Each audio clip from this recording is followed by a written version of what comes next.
Welcome to The Right Question. I'm Daphne Gray Grant. Today we're talking about how fiction writers can improve their focus.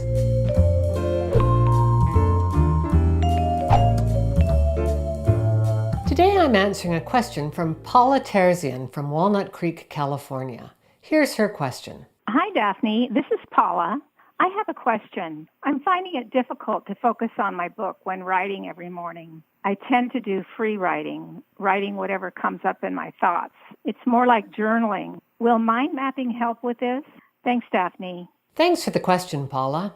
There's that term again, free writing. I think many writers get led astray by it. This technique, which requires you to write about what's top of mind for any given time, is a great tool. But it's not an all-purpose wrench. You can't use it for everything, and in particular, you shouldn't use it for writing a book. The problem with free writing is that it doesn't involve any preparation. It's a good tool for reducing fear and improving fluency, but not for much else. A novel needs a plot and characters, and they need to be situated in a certain place and time that makes good logical sense. And by the end of the book, the characters must emerge from some sort of conflict that leaves them changed or improved. Making all of this succeed has more in common with a particularly challenging jigsaw puzzle than anything else. There are two general approaches that most fiction writers use. These categories are called either plotters or pantsers. Plotters plan out their novels ahead of time, and they know what's going to happen before they write. Typically, they do this using an outline, although the more forward-thinking ones will use a mind map. You can find my video on mind mapping in the description below.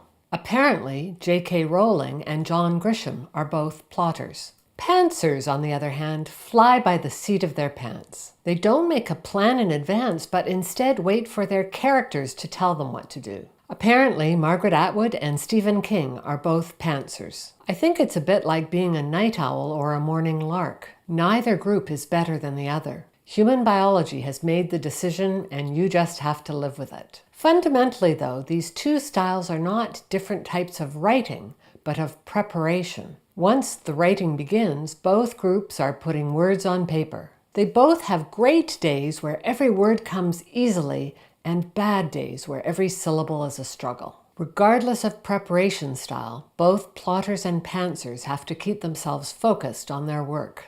And this is why free writing is a problem. It just isn't focused enough. If you're a plotter, you'll probably start with a large and detailed plan. I suggest a mind map. You'll need some really big paper for this, butcher's paper or unprinted on newsprint, and a big table. Doing this mind map will take several hours, maybe even days.